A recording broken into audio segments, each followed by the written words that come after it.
I just can't quit you. So, come here, handsome. Let's get back to our book, The Other God That Failed, Hans Freyer, and the Deradicalization of German Conservatism. Can you think of any topic that's more exciting? Okay, I feel like we need to be even closer. Okay. How are you, love? All right, chapter 1. You're sitting comfortably? Science as a vocation. Why a bright boy from a pious Protestant family was led toward radical conservatism and a career as a social theorist. Had he not become disaffected from the major institutions of his society, Hans Freyer might have become a conservative, but not a radical conservative, a Nazi. His estrangement was not an individual peculiarity, but was widely shared and even institutionalized in the youth movement, which attracted a high percentage of the generation of German intellectuals who came of age in the decade before the First World War. It explains why so many of them were drawn toward political radicalism. So, like many other builders of systems of social theory, the young Freyer was destined for a theological career. So when I was growing up, I thought I was going to become a Christian missionary, and I used to practice by sleeping on the floor. Or I'd sleep outside to harden myself to become a Christian missionary. Then Joseph Stalin, he studied to become an Orthodox Christian priest. He went to seminary. But he found himself cut off from his theological moorings by forces within the institutions of secular culture, not least the school and the university. So I grew up believing in God, believing in Christianity, but then after 8th grade, my family got a TV, and I was absolutely captivated by TV. And my family tried to limit how much I watched it. That seemed like the ideal world, what was on TV. It was, most of all, it was sexy. It was hot. It was exciting and thrilling. And I wanted to be on TV. I wanted to have sex with people on TV. And so TV became a dominant force in my life. And as we moved out of Seventh-day Adventist Church after 1980, I started going to a secular high school for the first time. And though I remained nominally a Christian until I was 18, then I left home, went back to Australia and lived with my brother, who was an atheist. And eventually I got a job that required working on the Sabbath, so I quit going to church and became an atheist for a few years. Then about a year and a half, 2 years into my atheism, I discovered a presentation of Marxism, which is just incredibly exciting. Like, here was a substitute for religion. Like, here was a transcendent purpose to life that would make a better world. So I really got into Marxism for about 3 years. Then I moved to Southern California, went to UCLA, and that's when I discovered the Jewish talk show host Dennis Prager. And I was thrilled by his presentation of Judaism as a step-by-step system for making a better world. That led me on my conversion to Orthodox Judaism.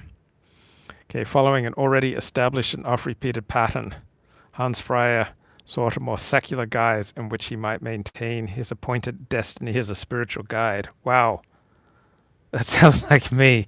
Yeah,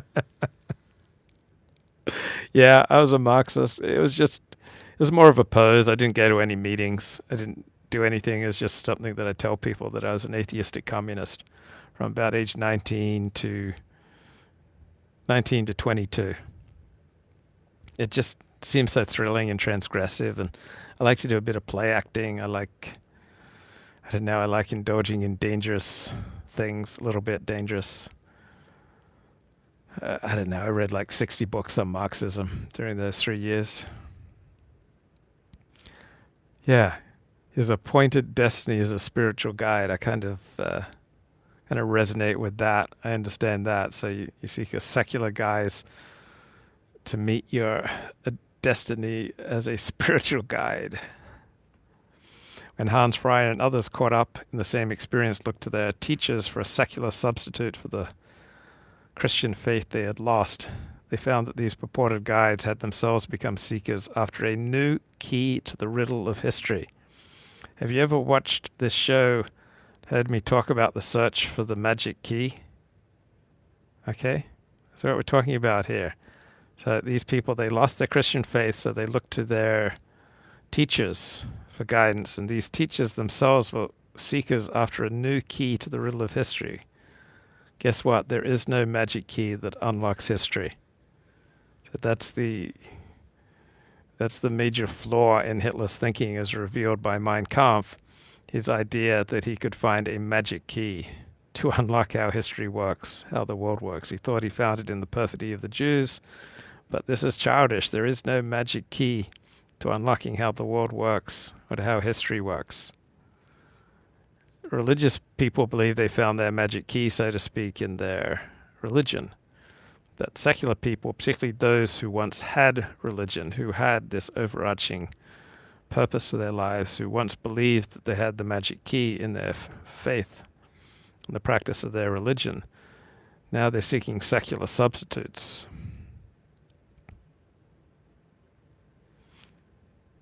So, for these seekers, theories of the middle range, theories of the middle road were not sufficient. They wanted some overarching, exciting, comprehensive guide to life. So Freyer emerged not just as a radical and as a social theorist, but as a radical conservative social theorist who built upon the historicist tradition of the counter-enlightenment. So remember, historicist means you have to understand everything in its historical context. And the counter-enlightenment means that you're opposed to the Enlightenment. The Enlightenment was universalist and rationalist, and the counter-enlightenment held that which was most precious was non-rational and particularist. So my love for you is non-rational. Don't even know who you are. My love for my people, non-rational. Nationalism, non-rational, particularist. The dominant assumptions in his academic milieu predisposed those who studied the humanities and the social sciences toward that tradition, meaning the historicist tradition of the counter-enlightenment. So most academics in Germany after World War I until the Second World War were on the right politically. Then after World War II, most academics in Germany were on the left. In the disabused aftermath of the Third Reich, and after spending 3 years in Soviet-occupied Germany, Hans Freyer escaped to the West. He describes the sort of intellectual most susceptible to the creation of totalitarian ideologies. He was a man whose structure of thought preserved a good deal of the theological orientation of his ancestors, but who had become an apostate. So a lot of these intellectuals, they're seeking a substitute for the religious faith that they had abandoned. Thus, his religious organs are highly developed, but have lost their function. So they have these pulsating, throbbing God rods, but they don't know what to do with them. Okay, their religious organs, their God rods, are highly developed, but have lost their function. This can drive a man wild. So this is probably autobiography here. He had religious organs, a God rod that was highly developed, but had lost its function. So Hans Freyer came from a deeply religious Protestant home.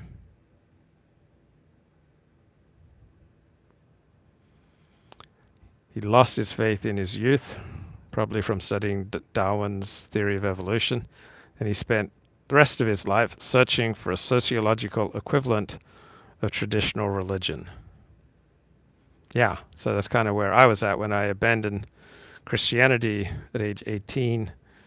I started searching for some kind of social or political equivalent of traditional religion.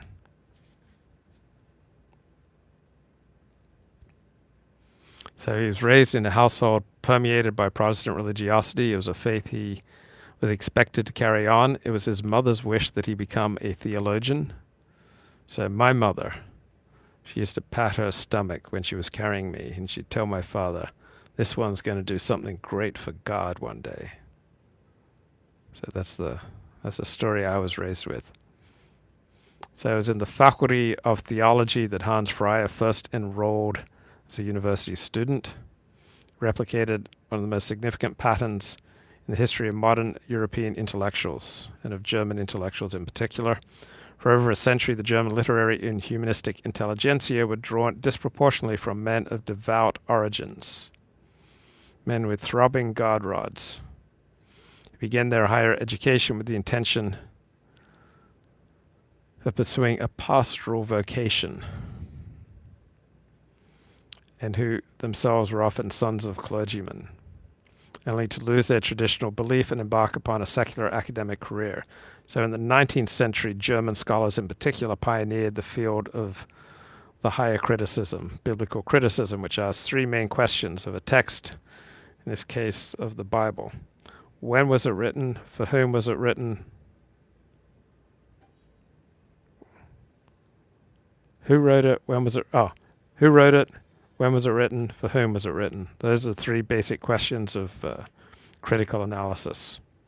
Who wrote this document? When was it written? For whom was it written?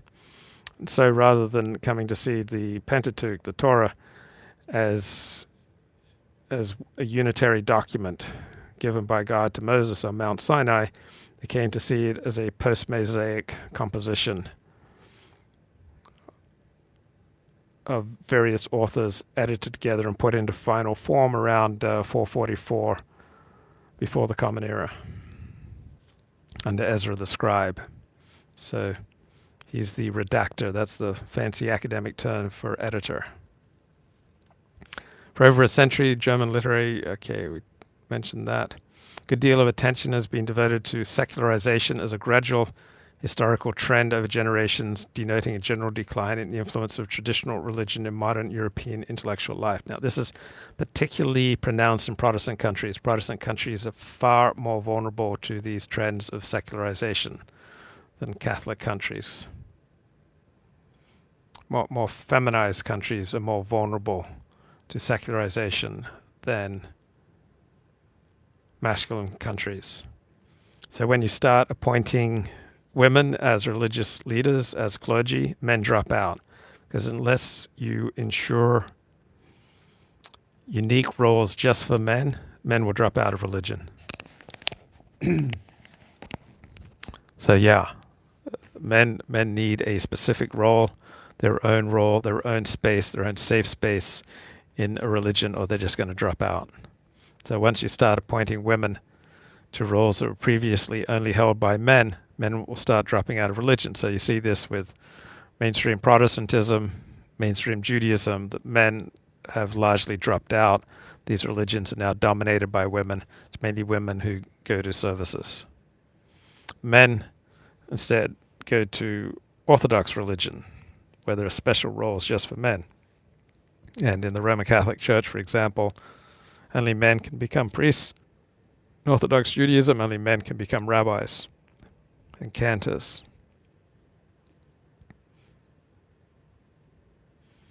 So along with this process of secularization, you have a secularization of the religious vocation. So Hans Freyer wanted to become a theologian and a pastor, but instead he took that religious energy and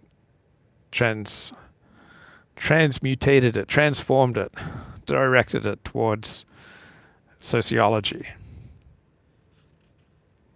Each generation has included those who traverse the path not only from traditional religious belief, but from a prospective career as a theologian or clergyman to the secular vocations of philosopher or sociologist.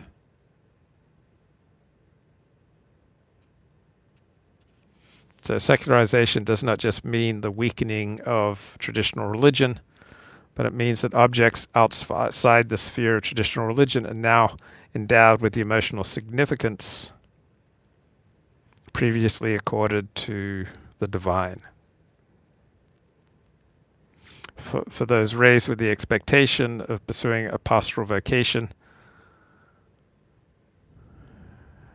the experience of secularization tended to a particular pattern The expectation of providing spiritual leadership is transferred from a religious vocation to the secular vocation of being a professor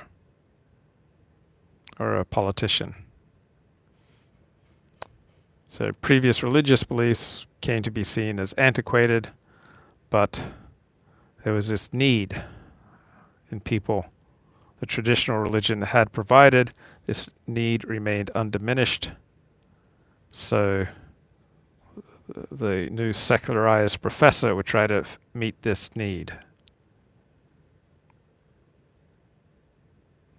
That's why these intellectuals who came from a religious background and expected to pursue a religious vocation were particularly predisposed to theories that were all-encompassing, and so departed from rational explanation. Okay, so this pattern is particularly pronounced among Protestants, German Protestants, such as Hegel, Hölderlin, Schelling, Nietzsche, Dilthey, Paul de la Garde. Martin Heidegger, a German Catholic, began his higher education at a Jesuit college. He studied theology before turning entirely to philosophy. Hermann Cohen was a son of a cantor. He began his studies at the Jewish Theological Seminary in Breslau before embarking on a philosophical career. Franz Emil Durkheim was a rabbi's son. He turned to philosophy and later sociology in an attempt to discover an integrative faith for the Third Republic. Isaac Deutsche, the descendant of a Hasidic court in Poland, became a leading communist theoretician, a Trotskyist. Remarkable number of British New Liberal and Socialist intellectuals, including Hobsbawm and Hobson, were the offspring of evangelical parents whose exposure to Darwin's theory of evolution disabused them of their Protestantism. The New World's foremost sociological system builder, Talcott Parsons, was a descendant of generations of Congregationalist ministers.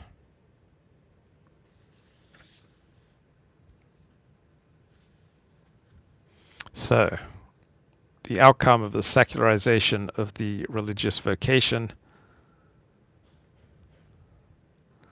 is often this search for all-encompassing answers that go way beyond rational or empirical inquiry. And Germans and French in particular, particularly susceptible to reasoning from the top down, to deductive reasoning from the general to the specific. The Anglo mode of reasoning is generally inductive from the specific to the general. So when you read academic papers submitted by the French and the Germans, they often are filled with all sorts of grand theories and lack substantiation. Papers submitted by people from academics from Anglo lands tend to be filled with specifics and tend to be quite reluctant to develop grand theories. So developing grand theory is much more of a French and German thing. So the first major institution that competes with the family as a source of influence is the school. So you got a humanistic education, study of the classics, of classical Greece and Rome, and the German classical authors of Kant, Goethe, Humboldt. So since the age of Winckelmann, Goethe, and Schiller, German high culture has been increasingly divorced from Christianity. So over the course of the 19th century, German culture became increasingly divorced from Christianity. German orientation toward pagan Greece and Rome as models of thought and action permeated the educated classes in Germany, where it existed uneasily alongside a residual and retiring Christianity. So this classical pagan orientation affected Hans Freyer deeply. His education made the culture of Athens, ancient Athens, second nature to him.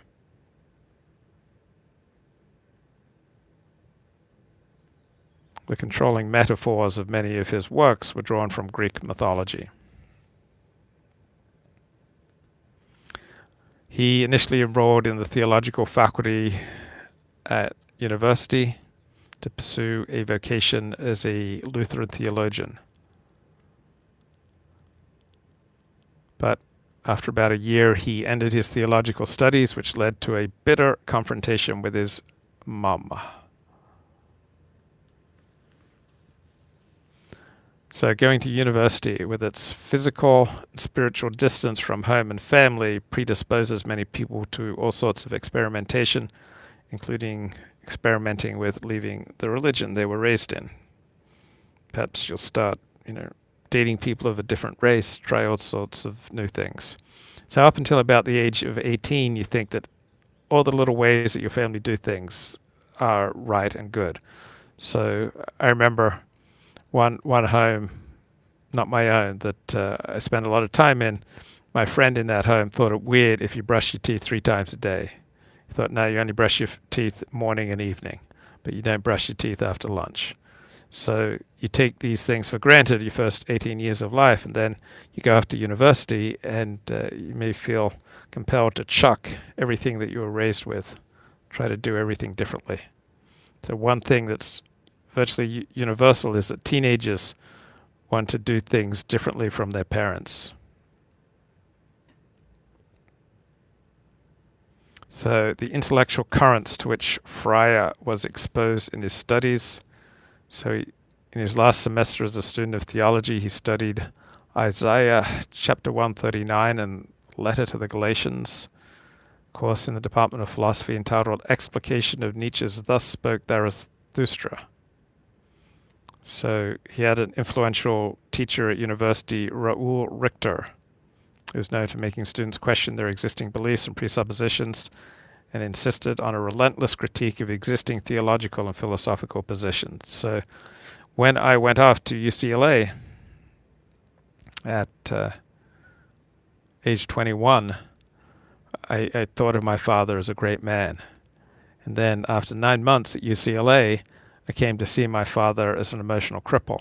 I haven't really shifted from that perspective. So my father didn't change in those 9 months, but I changed just from 9 months at UCLA. So this professor, Raoul Richter, made a powerful impression on the young Hans Freyer. So next semester, Freyer switched his major to philosophy, took more of Richter's courses, including a critical history of ethics and another one, the philosophy of religion. He won a prize for an essay he wrote, The Ethics of J.M. Gouillard, French contemporary of Nietzsche. Freyer was unsatisfied by the stark choice between egoism and altruism in Gouillard's work. Gouillard's affirmation of altruism seemed to Freyer superficial and limited as the British utilitarianism which they both opposed. So the Anglo-Saxon tradition tends to be pragmatic and utilitarian. Whether or not Freyer heard the tidings that God was dead before he entered university, it is clear from his subsequent writings that he took the news very much to heart. So in Europe and Australia, it's pretty much taken for granted that all smart people do not believe in God.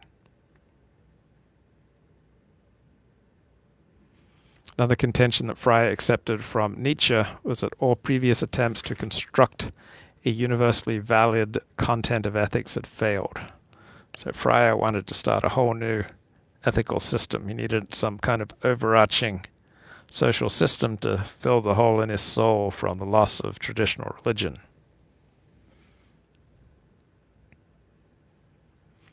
Ethical philosophy in itself, Freyer learned, was incapable of discovering universally valid concrete norms. So as a member of the counter-enlightenment, his orientation would have become particularist, nationalist, historicist. So the impact of Freyer's experience at the University of Leipzig was one of cultural disinheritance, of alienation from the transcendental Protestant values of his parental home. Like the protagonist of Shaw's Too True to Be Good, he might have said, I am by nature and destiny a preacher, but I have no Bible and I have no creed. I like that. I am by nature and destiny a preacher, but I have no Bible and I have no creed.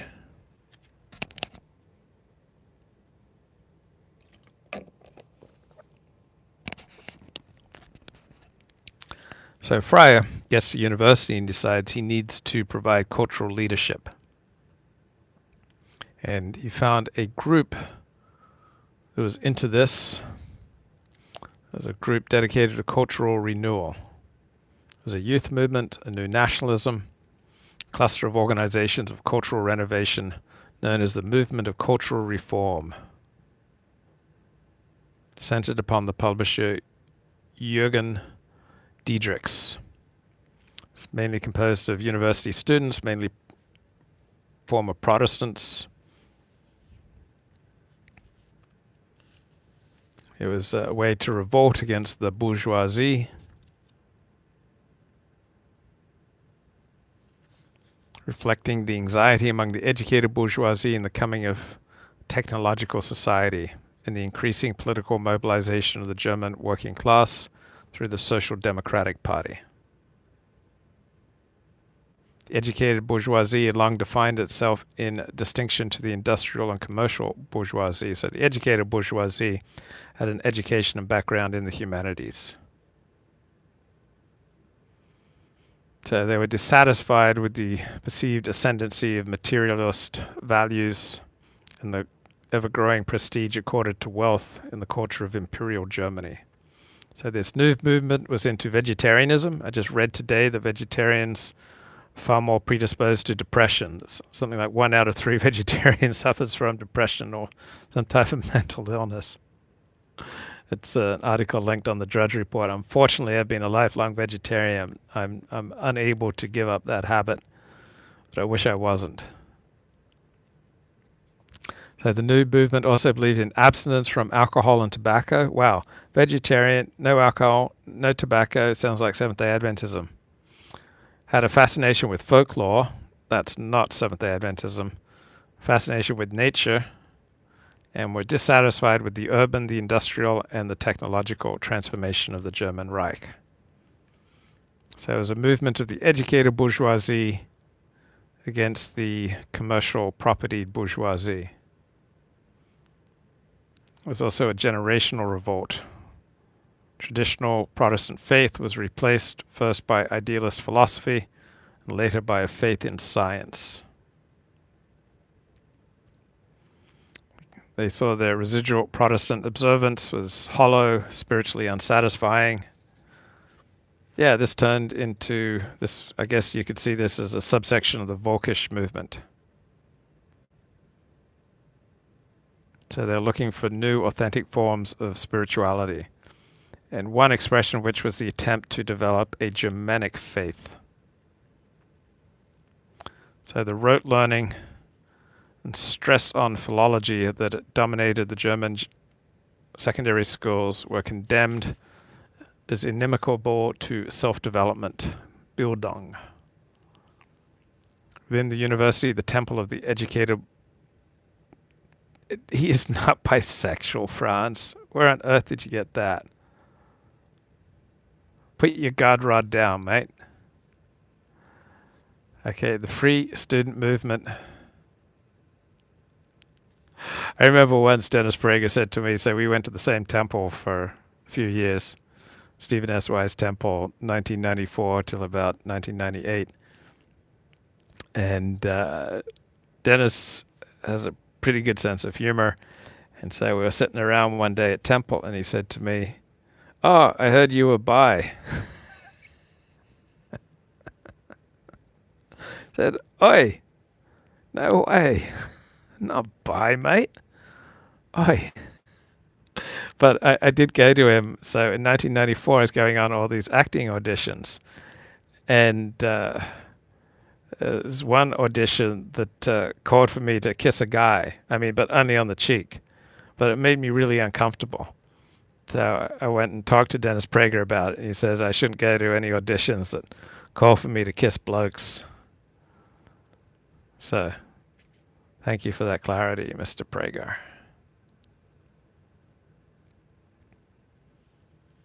Okay, so this new free student movement objected to the anti-intellectual and hedonistic tone that the established German fraternities imparted to university life. So there was a publisher that was largely behind this movement. He published a journal, Die Tat. He was a promoter of many of the trends that constituted the movement of cultural renewal. One of his conferences, Max Weber referred to as a department store of worldviews. Isn't that awesome? Have a German conference for cultural renewal that turns into a department store of worldviews. So this publisher, Jürgen Diedrichs, became Freyer's extra academic mentor and the publisher of two of his early books.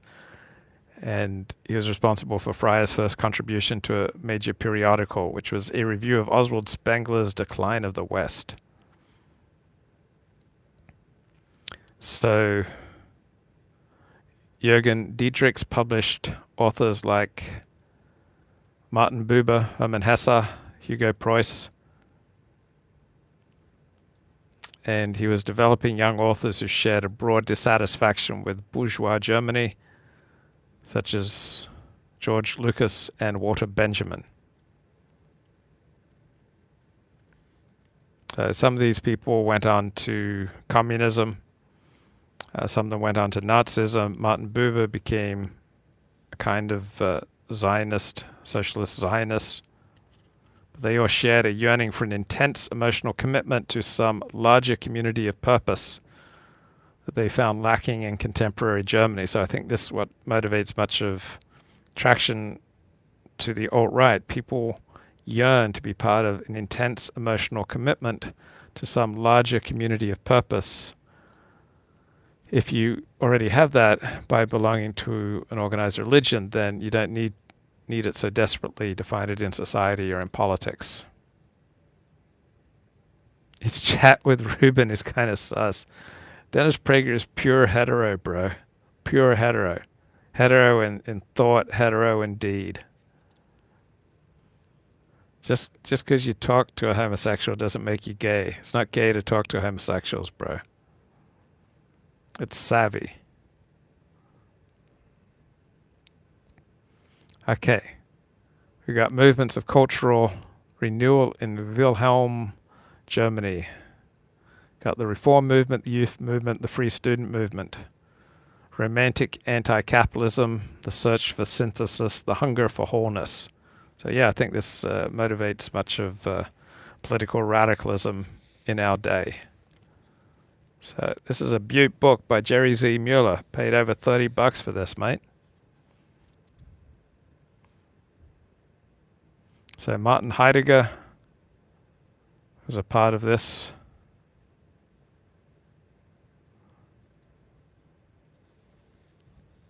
So Jürgen Diedrichs, the publisher, is major concerns with the lack of beauty and of a unified style in German cultural life and seeking an inchoate religiosity. So they're all seeking an intense, unified, cohesive social movement that would bring the people together. He sought solutions in a restoration of pre-modern and non-Christian cultural forms, some of which survived among the peasants, the least modernized group in the population. They tried to revive the celebration of the solstice. They had Volkish dances and Volkish songs, peasant costumes, garlands reminiscent of ancient Greeks.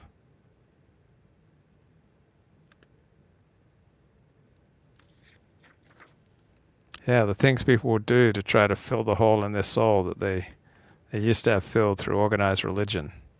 So they'd have group singing. That's what I get at Shaw, mate. They're dancing. I get that at Shaw, mate. They're theater. They're music making. They had a common lifestyle that eschewed alcohol, tobacco. They practiced equality of the sexes. They went for long hikes in the countryside. They developed a Gemeinschaft, a community, marked by a devotion to individual self-education. Sounds like what we've got going on here. To the search for authentic culture and for emotional warmth generated by common purpose of like-minded young men and women. So they were committed to companionship and to rounded self-development.